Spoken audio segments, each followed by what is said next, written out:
The innocent beginning. Maya Chen pressed her small nose against the observation window of Research Station Kepler 4 for 2b, watching the twin suns paint the alien landscape in shades of amber and gold.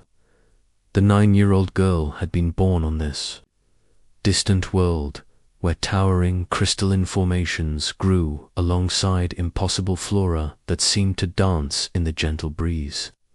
To her, this was home, and every day brought new wonders to explore. "Arya, look at the purple flowers today," Maya whispered to her constant companion, a small floating AI unit that had been her friend since she could walk. The spherical device hummed softly, its blue lights pulsing in what Maya had learned was Arya's way of showing happiness. They appeared to be responding to the increased solar radiation today. "Maya," Arya replied in her gentle, synthesized voice, "your mother's research indicates they may be photosynthetic enhancers. Quite remarkable, really." Maya giggled, not understanding all the scientific terms, but loving the way Arya always tried to explain things. The research station was her playground, filled with gardens of alien plants that her mother, Dr. Sarah Chen, studied with passionate dedication. Maya had grown up surrounded by the wonder of discovery, where every leaf and flower held secrets waiting to be unlocked. The station housed 43 researchers and their families, all united by humanity's endless curiosity about the universe. Maya was the youngest resident, beloved by everyone who lived in the small community. She had the run of the place, her laughter echoing through corridors that smelled of earth and growing things. Dr. Sarah Chen found her daughter exactly where she expected, nose pressed against the window of the botanical observation deck. Sarah smiled, remembering how she had done the same thing as a child back on Earth, watching her grandmother's garden change with the seasons. Now her daughter was watching alien gardens change with alien suns, and Sarah felt a deep satisfaction, knowing that human curiosity would continue into the next generation. "What are you seeing today, little scientist?" Sarah asked, settling beside Maya on the cushioned window seat. Maya pointed excitedly at the crystalline formations that surrounded their station. "The flowers are singing, Mama, not with sound, but with colors. Watch how they change when the wind touches them." Sarah followed her daughter's gaze and indeed saw the subtle color shifts in the alien blooms. Maya had always been unusually observant, often noticing patterns that escaped even trained researchers. It was Maya who had first pointed out the relationship between the crystal formations and the plant growth patterns, an observation that had led to Sarah's latest breakthrough. "You're right, sweetheart. They are communicating in their own way." Sarah hugged her daughter close, breathing in the scent of her hair that somehow always smelled like the sweet alien flowers she loved so much. "Arya, show Maya the recordings." From yesterday, the AI unit projected a holographic display showing time-lapse footage of the alien garden. Maya watched in wonder as the flowers seemed to pulse and wave in perfect synchronization, their colors shifting in waves across the entire field. "It's like they're all connected," Maya said softly, "like they're all part of one big family." Sarah felt tears prick her eyes. Her daughter's innocent observation had perfectly captured what had taken Sarah years of research to understand. These weren't just plants growing randomly. They were part of an interconnected ecosystem that communicated through biochemical signals, creating a living network of intelligence. "Dr. Chen, could you come to the communications center?" The voice of Station Commander Rodriguez crackled through the intercom. "We have an incoming transmission from the Sol system." Sarah squeezed Maya's hand. "Stay here with Arya, okay? I'll be right back." Maya nodded, already turning back to the window. She loved watching the alien world, but she also loved the routine of station life. Every morning, she would help her mother in the botanical labs, carefully watering the sample plants and recording observations in her own special notebook. The other researchers had taught her basic botany, astronomy, and even some engineering. Maya was probably the most educated 9-year-old in the galaxy, though she thought of it all as playing. In the communications center, Sarah found Commander Rodriguez and several other senior staff members gathered around the holographic display. The image showed Director James Harrison from the Sol Research Council, his face grave with concern. "Sarah, I'm glad you're here," Director Harrison said. "We've received some disturbing intelligence reports. The Zephyrian Empire has been making aggressive moves throughout this sector. They're claiming sovereignty over several systems, including yours." Sarah felt her stomach drop. The Zephyrians were one of the oldest and most powerful civilizations in the galaxy, known for their rigid hierarchies and expansionist policies. They had generally ignored human settlements, considering them too insignificant to bother with. "What kind of claims?" Commander Rodriguez asked. "They're saying that Kepler-4 for 2b is part of their ancestral territory, and that human presence there is illegal. They're demanding immediate evacuation of all research stations in the system." The room fell silent. Sarah thought of Maya, still watching the alien flowers, unaware that their peaceful world might be about to change forever. "Our legal claim is solid," Rodriguez said firmly. "We've been here for 12 years. We've followed all galactic protocols. We've made no territorial claims beyond our research station." "I know, but the Empire doesn't seem to care about legal protocols. They're saying that human research is contaminating sacred grounds. Sarah, your botanical discoveries have attracted their attention. They want all your research data." Sarah's blood ran cold. Her research had indeed made remarkable discoveries about the alien flora. The plants on Kepler-4 thought to be contained compounds that could accelerate healing in human tissue, potentially revolutionizing medicine. But more than that, she had discovered that the plant network seemed to possess a form of collective intelligence, something that could change humanity's understanding of consciousness itself. "They can't just take our research," Sarah said. "This could benefit all species in the galaxy." "That's exactly why they want it," Harrison replied grimly. "The Empire doesn't share knowledge. They hoard it. And they definitely don't want humans making discoveries that might challenge their technological superiority." Back in the observation deck, Maya was teaching Arya a new game she had invented. She would point to different plants and try to guess what they were feeling based on their colors. Arya would analyze the biochemical data and tell her how close she was to being right. "That one is happy," Maya said, pointing to a cluster of blue-tinted flowers, "and that one is curious." She pointed to some yellow blooms that seemed to be leaning toward a new crystal formation. "Your accuracy is improving, Maya," Arya said. "You correctly identified the emotional states of 73% of the specimens." Maya beamed with pride. She loved being right, but more than that, she loved understanding the alien plants. They weren't scary or strange to her.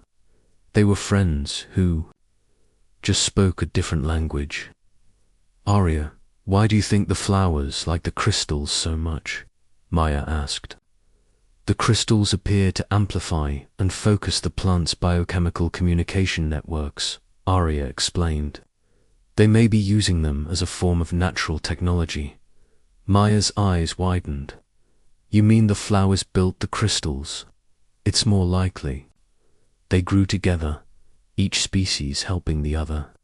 Symbiosis, your mother calls it." Maya nodded wisely. She had learned that word from her mother's research. Everything on this world helped everything else.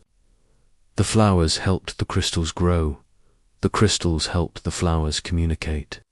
And together they created something beautiful and complex.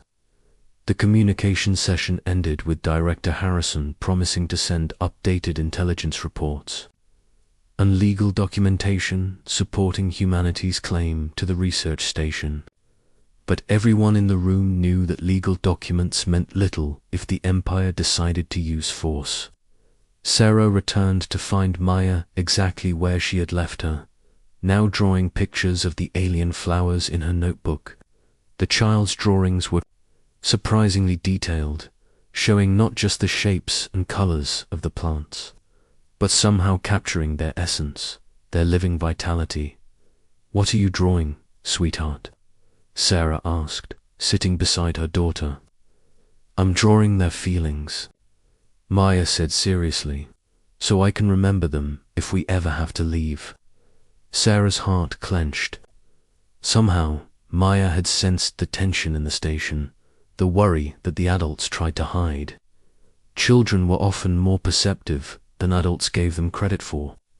"We're not leaving, Maya," Sarah said firmly. "This is our home. We belong here." Maya smiled and leaned against her mother. "I know, Mama. The flowers told me we're part of their family now. They wouldn't let anyone make us leave." Sarah looked out at the alien garden, at the crystalline formations that her daughter loved so much, at the plants that had become the focus of her life's work. Maya was right. They were part of this world now. They had built something beautiful here, something worth protecting. As the twin suns set over Kepler 4b, painting the sky in brilliant purples and golds, Sarah held her daughter close and made a silent promise. Whatever the Empire wanted, whatever threats they made, she would not let them destroy the life they had built here. Maya deserved to grow up in a world of wonder and discovery, surrounded by the alien garden that had become their home. The first stars appeared in the alien sky, and Maya pointed them out to Arya, naming each constellation in the way her mother had taught her. She had no idea that somewhere among those distant stars, ships were already moving, carrying beings who saw her not as a curious child with a gift for understanding alien life, but as an obstacle to be removed. For now, though, Maya was content to watch the night flowers bloom, their bioluminescent petals creating a gentle light show that would continue until the twin suns rose again. In her innocent world, everything was still possible, and tomorrow would bring new discoveries and new wonders to explore. The Empire's demand, the massive shadow that fell across Research Station Kepler 4b, came without warning. Maya was in the botanical laboratory with her mother, carefully measuring plant growth rates, when the lights flickered and the entire station shuddered. Through the transparent aluminum walls, they could see the sky darkening as something enormous blocked out the twin suns. "Arya, what's happening?" Maya asked, looking up from her notebook, where she had been drawing the daily changes in her favorite purple flowers. The AI unit's lights pulsed rapidly, indicating high-level processing. "Multiple large objects have entered the system, Maya. They appear to be artificial constructs of considerable size." Dr. Sarah Chen felt her blood turn to ice. She had been dreading this moment since Director Harrison's warning 3 days ago. The Empire had arrived, and they had brought a fleet that dwarfed anything humanity had ever built. "Emergency alert. All station personnel report to designated positions." Commander Rodriguez's voice echoed through the communication system. "This is not a drill." Sarah took Maya's hand, trying to keep her voice calm. "Come on, sweetheart. We need to go to the central hub." As they made their way through the station corridors, other families were doing the same. Maya recognized her. Friends from the small school they attended together, but their parents looked worried in a way she had never seen before. The adults spoke in hushed, urgent tones, and Maya could feel the fear radiating from them like heat from the stations. Thermal generators. The central hub was the heart of the research station. A large circular chamber with a transparent dome that provided a panoramic view of the alien landscape. Now, that view was dominated by ships that looked like dark metal cities floating in the sky. Maya counted at least a dozen of them there, surfaces bristling with weapons and strange architectural protrusions that hurt to look at directly. "By the stars," whispered Dr. Petrov, the station's chief geologist. "I've never seen ships that large." Commander Rodriguez stood at the main console, his face grim as he monitored incoming signals. "We're being hailed, audio only." The voice that filled the chamber was unlike anything Maya had ever heard. It was deep and resonant, with harmonics that seemed to vibrate through the floor and walls. When it spoke, the words came through the universal translator, but something in the tone made Maya press closer to her mother. "Human settlement designated Kepler-4 for 2B Research Station 7. You are in violation of Zephyrian Imperial territory. You will cease all activities immediately and prepare for evacuation." Rodriguez stepped forward, his military training evident in his straight posture. "This is Commander Rodriguez of the Human Research Station. We have legal documentation supporting our presence here. We are conducting peaceful scientific research under the terms of the Galactic Accords." A sound that might have been laughter echoed through the chamber, but it was cold and dismissive. The Zephyrian Empire recognizes no authority above its own. This system has been claimed by imperial decree. You will have exactly 24 of your local time units to remove all personnel and equipment. And if we refuse, Rodriguez asked, though Maya could hear the strain in his voice, then you will be removed by force. The Empire does not negotiate with lesser species.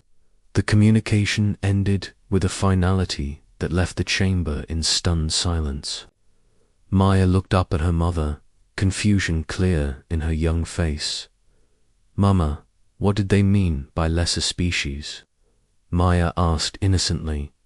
Sarah knelt down to Maya's level, struggling to find words that would explain the situation without terrifying her daughter. "Some beings in the galaxy think they're more important than others, sweetheart, but they're wrong. All species are valuable and deserve respect." Dr. Elena Buskis, the station's xenobiologist, stepped forward.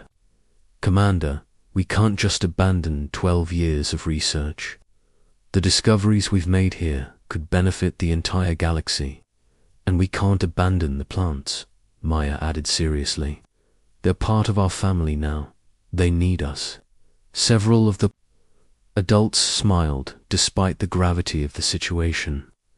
Maya's innocent concern for the alien flora was touching, but it also highlighted something important. This wasn't just about scientific research or legal claims. This was about the community they had built, the relationships they had formed, and the life they had created on this distant world. Rodriguez called for a private meeting with the senior staff, but Maya was allowed to stay in the central hub with Arya and the other children. She pressed her face against the transparent dome, studying the Empire ships with the same intense curiosity she usually reserved for her botanical observations. "They're so big," whispered Tommy Jang, a boy 2 years older than Maya. "Do you think they're going to hurt us?" Maya considered this question seriously. She had been raised in a world where problems were solved through observation, experimentation, and logical thinking. The Empire's ships were certainly impressive, but they were also strangely lifeless. "I don't think they understand us yet," Maya said finally. They think we're just taking things from the planet, but we're not. We're helping the plants grow stronger and healthier. Maybe if they knew that, they wouldn't be so angry. Arya floated closer to Maya, her sensors focused. On the Empire ships, Maya, I'm detecting significant energy signatures from those vessels. They possess weapons capable of destroying this station several times over. But they haven't used them yet, Maya observed. That means they don't really want to hurt us. They just want us to leave. In the private meeting, the conversation was far less optimistic. Commander Rodriguez had spread out detailed scans of the Empire fleet, and the numbers were sobering. 12 battleships, each one larger than any human vessel ever constructed, armed with weapons that could crack a planet's crust. We have to consider evacuation, Rodriguez said reluctantly. We can't fight ships like that. But we can't just give up, Dr. Chen protested. The research we're doing here isn't just about scientific discovery. These plants could revolutionize medicine. The healing compounds alone could save millions of lives. Dr. Vasquez nodded in agreement. And there's something else. The plant network Sarah discovered isn't just intelligent, it's actively trying to communicate with us. We're on the verge of establishing first contact with a completely alien form of consciousness. Rodriguez rubbed his temples. I understand the importance of the research, but I have to think about the safety of everyone on this station. We have families here, children, which is exactly why we can't surrender, Dr. Chen said firmly. If we give in to the Empire's demands, what message does that send? That humanity will abandon everything we've worked for the moment someone threatens us. Outside the meeting room, Maya had convinced Arya to help her access the station's external cameras. She wanted to get a better look at the Empire ships, to understand who these beings were and why they wanted the research station to leave. The images that appeared on Arya's projection screen were both beautiful and terrifying. The Empire ships were works of art, their dark metal hulls decorated with flowing lines and geometric patterns that seemed to shift and change as Maya watched. But they were also clearly built for war, with massive weapon arrays that could reduce the research station to atoms. Arya, can you show me what the people inside those ships look like? Maya asked. I'm afraid I cannot penetrate their hull shielding, Maya. However, I can access galactic databases for information about Zephyrian biology and culture.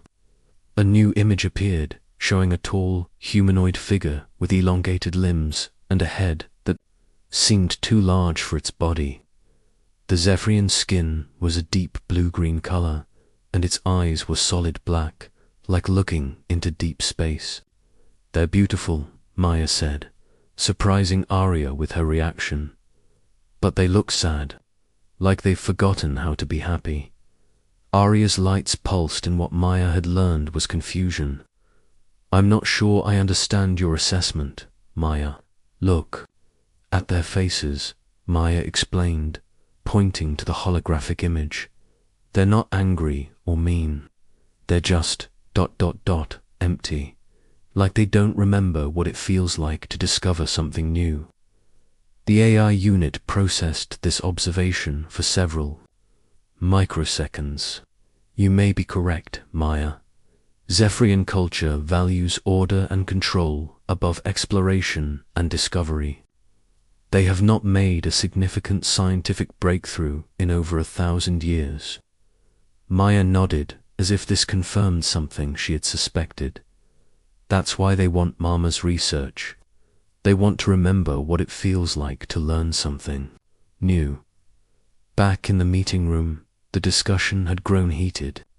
Some staff members favored immediate evacuation, while others wanted to stay and continue their research regardless of the Empire's threats. The debate was interrupted by an incoming communication from the Sol system. Director Harrison's image appeared on the holographic display, his face grave. "Rodriguez, I've been in contact with the Human Defense Council. They're sending a diplomatic team to negotiate with the Empire, but it will take 2 weeks for them to arrive." "We may not have 2 weeks," Rodriguez replied. "The Empire has given us 24 hours to evacuate. Then you'll have to stall them. Buy us time to mount a proper diplomatic response." Dr. Chen leaned forward.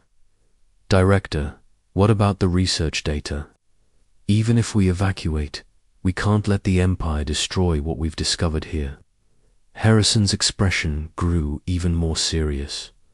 "Sarah, I need you to understand something.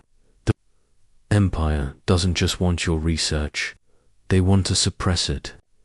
They see humanity's rapid scientific advancement as a threat to their galactic dominance." The room fell silent as the implications sank in. This wasn't just about territorial disputes or resource claims. The Empire was threatened by human curiosity and innovation, and they were willing to use force to stop it. "So what do we do?" Dr. Vasquez asked. "We continue our research," Dr. Chen said firmly, "and we prepare to defend it." Rodriguez looked around the room at his colleagues, these scientists and researchers who had become his family over the past 12 years. They had come to this distant world seeking knowledge and discovery, and they had found something far more valuable, a community united by their shared wonder at the universe's mysteries. "All right," Rodriguez said finally. "We stay, but we need to be smart about this. We can't fight the Empire's ships, but we can make it clear that we won't be intimidated." As the meeting broke up, Maya was still studying the images of the ships. She had been thinking about what Arya had told her about their culture, about how they valued order and control over discovery and exploration. An idea was forming in her young mind, something that the adults might not consider because it was so simple. "Arya," Maya said softly, "do you think they've ever seen our garden? The way the flowers dance in the wind, or how the crystals sing when the light hits them just right?" "I doubt it, Maya. The Empire's focus is on territorial control, not botanical observation." Maya smiled, the same smile she wore when she made a new discovery about the alien plants. "Then maybe we should show them. Maybe, if they saw how beautiful everything is here, they'd understand why we don't want to leave." Arya's lights pulsed thoughtfully. "Maya, that is a remarkably optimistic perspective. However, I should point out that the Empire's cultural values may not align with human aesthetic appreciation, but they're still alive, aren't they?" Maya said. "And everything that's alive can learn to appreciate beauty. It just takes time and patience." As the station's inhabitants prepared for what might be their last night on Kepler-4 for to be, Maya sat by the observation window, watching the alien flowers bloom in their nightly display of bioluminescence. The Empire's ships cast dark shadows across the landscape, but the flowers continued their ancient dance, unaware of the political tensions swirling around them. Tomorrow would bring new challenges, new fears, and perhaps new discoveries. But tonight, Maya Chen sat with her AI companion and watched the alien garden bloom, dreaming of a solution that only a child's innocent heart could imagine.